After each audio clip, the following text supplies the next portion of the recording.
There's 7 things that I consider to be some of the most essential components to being a successful wilderness instructor, especially for people that are first timers.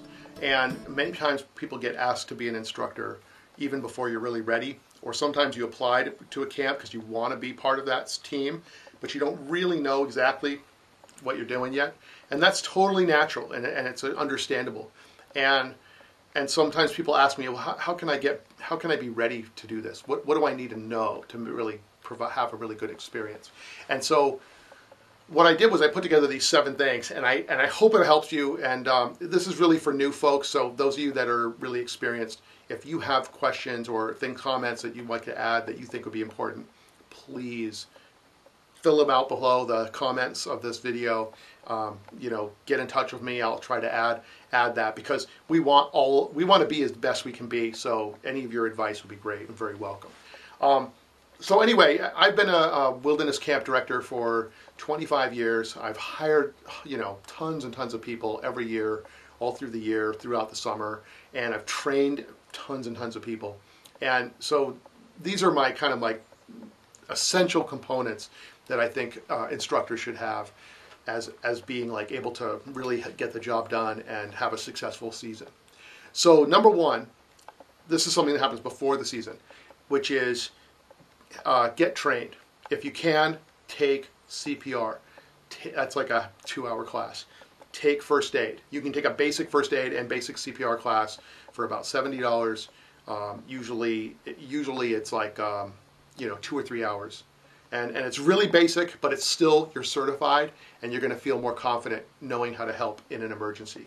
If you can get a wilderness first responder, fantastic. If you want to get lifeguard training, fine. Whatever you want to do, but get trained so that you can help people when the people that you're caring for, these kids, if they would ever need help, it's really helpful for you to have that. And if you are someone, like for me, when I'm hiring people, if you're someone that has that training, I'm going to hire you first over another person that doesn't have that training, because I know that you're more serious, that you're willing to go and get that little bit of training that says, I want to know what I'm doing.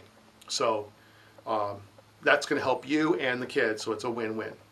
And it helps the camp too. Number 2, I like to think I call this the avoid drama advice. And that is that every community has its own drama. Every community, when they get together, there's people that go, oh, I don't know about this person, I don't know about that, or well, I don't think it's fair that we should have to eat, I don't know, pancakes in the morning, or whatever. Everybody has these little things, and the drama kind of happens around communities. And what I try to do is I say to people, have your own personal mission be clear on what it is you're there to do and what it is you want to get out of the experience, and avoid a lot of that drama. And so I'll tell people saying, hey, if stuff's all going on around you, get away from that group and just say, hey, you know what? I don't know how to solve the world's problems. I'm just going to work on this arrowhead.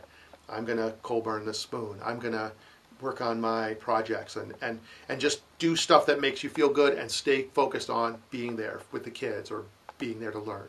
So that'll really help you avoid a lot of stuff that will really take you down. Because if you get wrapped up in all that drama, chances are it isn't going to end well.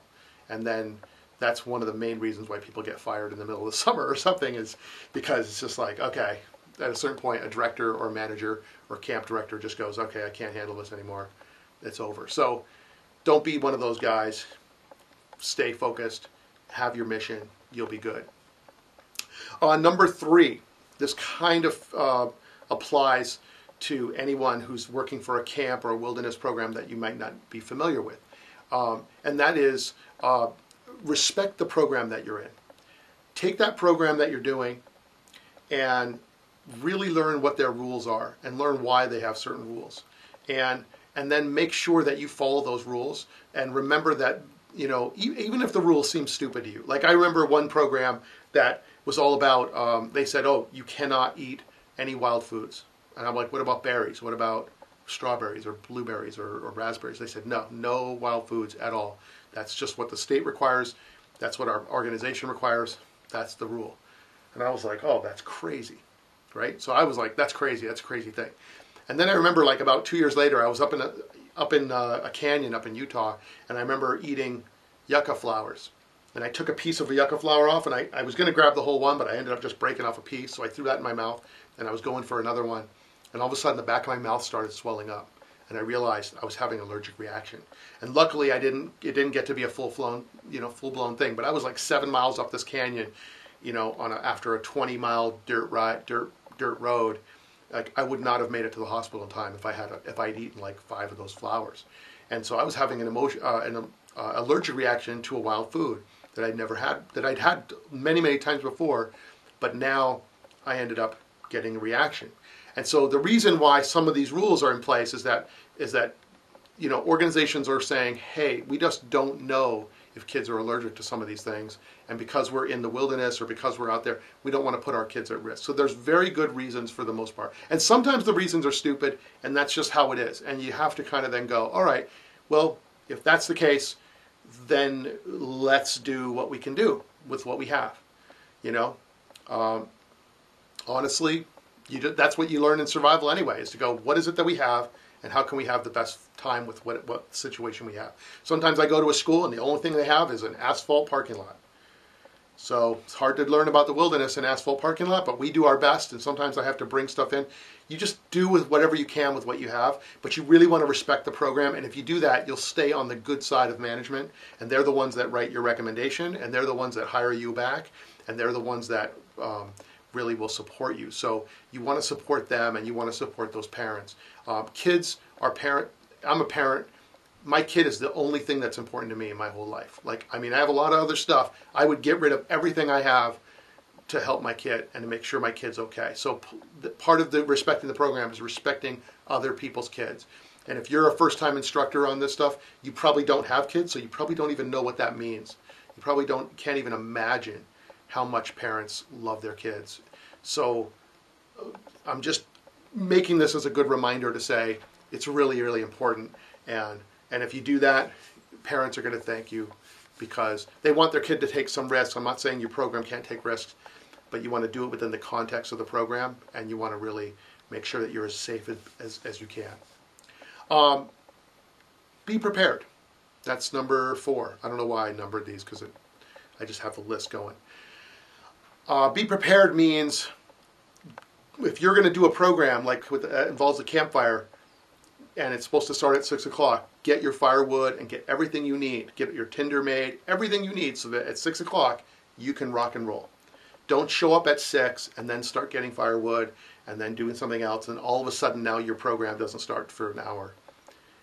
Because if you're doing that, now all of a sudden you're going to be disrespecting whoever's coming after you because now you're late and then they have to do their program late or they have to scrap what they're doing. So it's really respectful to start on time and be ready to go, and you're going to feel really good when you have your stuff together, when you take care of your business. It's awesome. So that means if you're doing leather or you're doing whatever it is, make sure you have all the equipment that you need, and not just like an hour beforehand. Check it out 2 or 3 days beforehand if you can, so that you know if you need to go to the store and get something, or if you have to change your activity because you don't have all the equipment. You can do that and have plenty of time and not feel stressed. There's nothing worse for an instructor to suddenly feel like their activity is going sadly wrong, and then they feel stressed, and then they kind of lash out at the kids, because they're feeling embarrassed or whatever. So you'll avoid all that. It'll be really a lot better for you and better for the kids. And the other piece about being prepared are things like, man, the number one thing a camp counselor needs is a good alarm clock. They need to make sure that you're awake and ready to go when you're supposed to be. Don't rely on your phone. If your phone dies and you don't have an alarm clock, that's not good. A camp director, and I've hired lots of people, camp directors do not look at that as, oh, that's an acceptable excuse. If you're responsible to say you're going to be where you're supposed to be, you want to make sure you're there. And you want to have a good watch. You want to start on time, end on time. And I'll tell you right now, personally, I was terrible at that. I was always late. I was always coming in like an hour late, 3 hours late. And I was just like, hey, we were having fun, I don't care. But you know what? I was really disrespectful to all my other counselors. And after a while, they kind of got resentful of me because they were like, hey, you just do whatever you want to do. And that's not fair to us because we're trying to do fun stuff with kids too.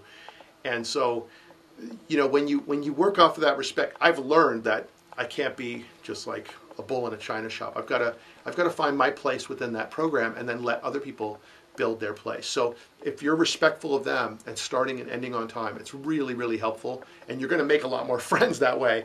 And you're going to feel like you're part of a really solid team. Being prepared also means having your instructor kit. So have a basket with your headlamp in it, which is really important. Have a first aid kit. If they don't give you a first aid kit, have one anyway. Just go buy one and have it in case. You're going to feel really good the moment you need it and that kid needs it and gets hurt.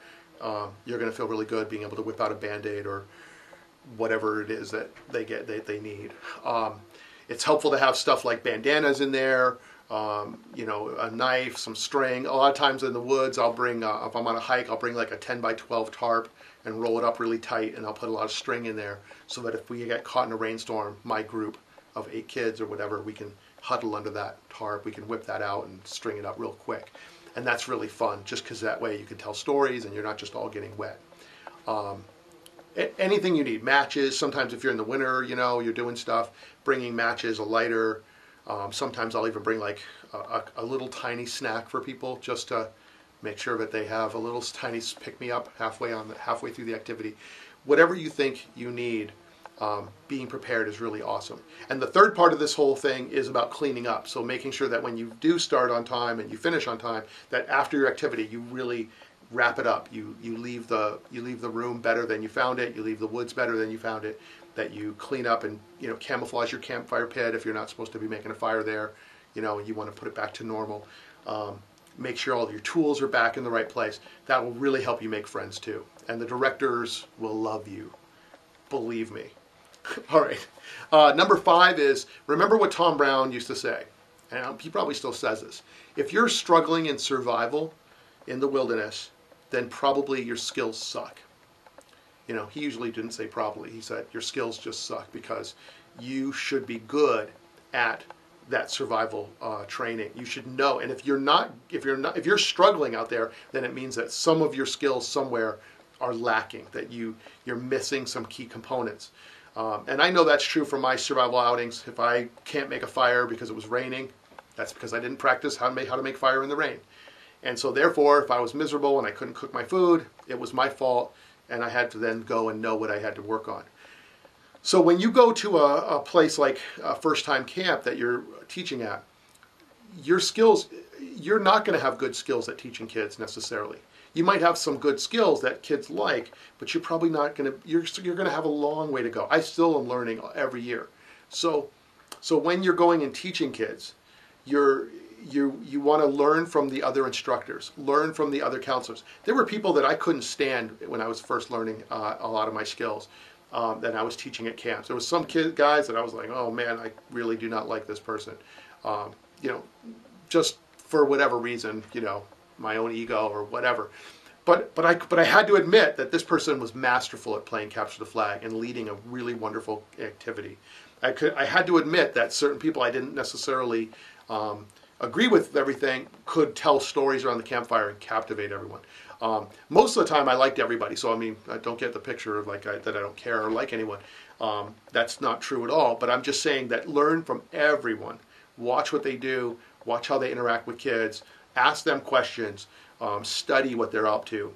And if you're struggling, go right away to your director, go to your program director, go to your manager, whoever.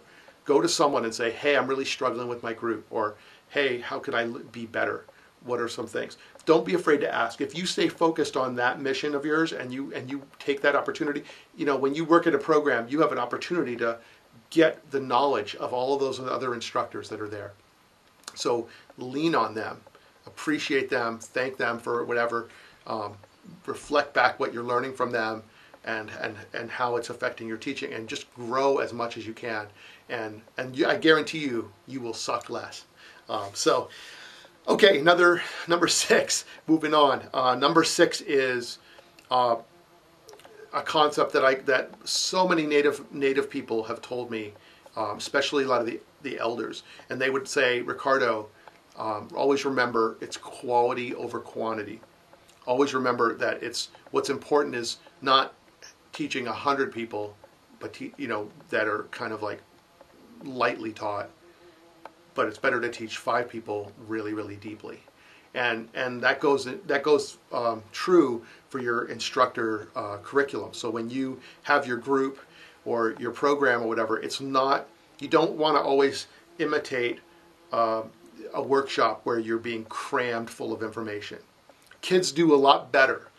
Rather than you having you go, all right, at 7 o'clock we're doing fire making, and then at 8 o'clock we're going to do 500 wild edible plants, and then at 9 o'clock we're going to make a bow and arrow, and then and then between this time and this time we're going to track, and then we're going to go and build a shelter, and then we're going to chase a grizzly, and then we're going to do something else. Like, when you pack in so much like that, it's overwhelming for kids, and they kind of you'll lose them. And so it's better to kind of do 1 or 2 things really well, and then give yourself a lot of room to build a relationship with them, and rather than having it be just so much information. Kids could only absorb so much information. So it's better to have a really good quality experience and then grow from there, and really make sure that it's about them. It's not about what you want to do. It's about what they are ready to do. So adjust your activities accordingly. That'll really help you out a lot. And you'll be the kind of counselor that kids ask for. I can always tell who the really amazing counselors are, because kids will actually email me and go, hey, Ricardo, I signed up for such and such camp. Is so-and-so going to be there? And I'm like, oh yeah, I can tell that person made a difference in that kid's life, and they're really looking forward to having that person come back. So, and they want to connect with them. So less is more, and more relationship is better. And number 7, the last one, is about staying in your integrity. So in other words, even if the program is something where you're really struggling and you're overwhelmed or whatever, just do the best you can. Reach out for help, and just stay focused, and always refer back to that number 2, which is be clear on your mission. Avoid the drama, be clear on your mission, and that ties in with number 7, which is stay in your integrity. Just do your best work you can, and you'll never be disappointed. And I guarantee you, if you follow even half of these, your directors are going to love you, and your team members are going to love you, and you're going to be one of the first people hired back at the next year, and they're going to be asking, hey, the kids are all asking, where are you? We want you back. So anyway, I hope that these are helpful. If you have questions about any of these, or if you want to ask me questions, or you just are, just about to start something and you need a little advice, or I'm happy to help you out. Just go to my website. Right now I have a website, getthenaturaladvantage.com, and there's about tons of ways to get a hold of me. You can also find me on Facebook, and I'd love to chat with you and see if there's any way I can help. So, hey, have fun with the kids this year, or whatever you're doing, and I'll see you in the woods.